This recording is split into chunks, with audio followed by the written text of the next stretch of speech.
Hello everyone, welcome back to Patel fashion Jamnagar.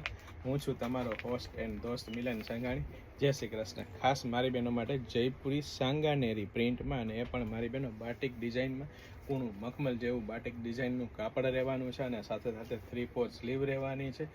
3XL, 4XL, 5XL અને 6XL size સુધીમાં size મળી રહેવાની છે, અને સાથે સાથે પેન્ટની પણ પરફેક્ટ સાઇઝ રહેવાની છે. એ પણ તમને બતાવી દો કે પરફેક્ટ સાઇઝનો ફર્મો રહેવાનો છે. સાથે સાથે પૂણું મખમલ જેવું મલ કોટન કાપડમાં જ પેન્ટ રહેવાનું છે, અને સાથે સાથે મારી બહેનો પોકેટ પણ મળી રહેવાનો છે, અને સાથે સાથે ફૂલ સાઇઝ 2.5 મીટરનો દુપટ્ટો રહેવાનો છે. એટલે કે પ્રીમિયમ ક્વોલિટી રહેવાની છે, પ્રીમિયમ બ્રાન્ડ રહેવાની છે, અને ટ્રસ્ટેબલ શોપ એટલે પટેલ ફેશન જામનગર. અને એ પણ મારી બહેનો લેડીઝ વેરમાં A to Z વસ્તુ એકદમ રીઝનેબલ પ્રાઇસથી આપી દેવાની છે. તો ફટાફટ અમારી શોપ પટેલ ફેશન જામનગરની વિઝિટ કરો અને ખરીદીનો આનંદ માણો, અથવા સ્ક્રીનશોટ લઈને આપનો ઓર્ડર બુક કરાવી શકો છો, કારણ કે વેરાયટી કલેક્શન ઢગલાબંધ છે. અને અમારા પેજ પટેલ ફેશન જામનગરને જો આપ ફોલો ન કર્યું તો ફોલો કરી લેજો, અને આપણા નિયર એન્ડ ડિયરને શેર કરીને કહેજો કે ફોલો કરી લે, કારણ કે મહાસેલ ટૂંક સમયમાં જ ચાલુ થવાનો છે.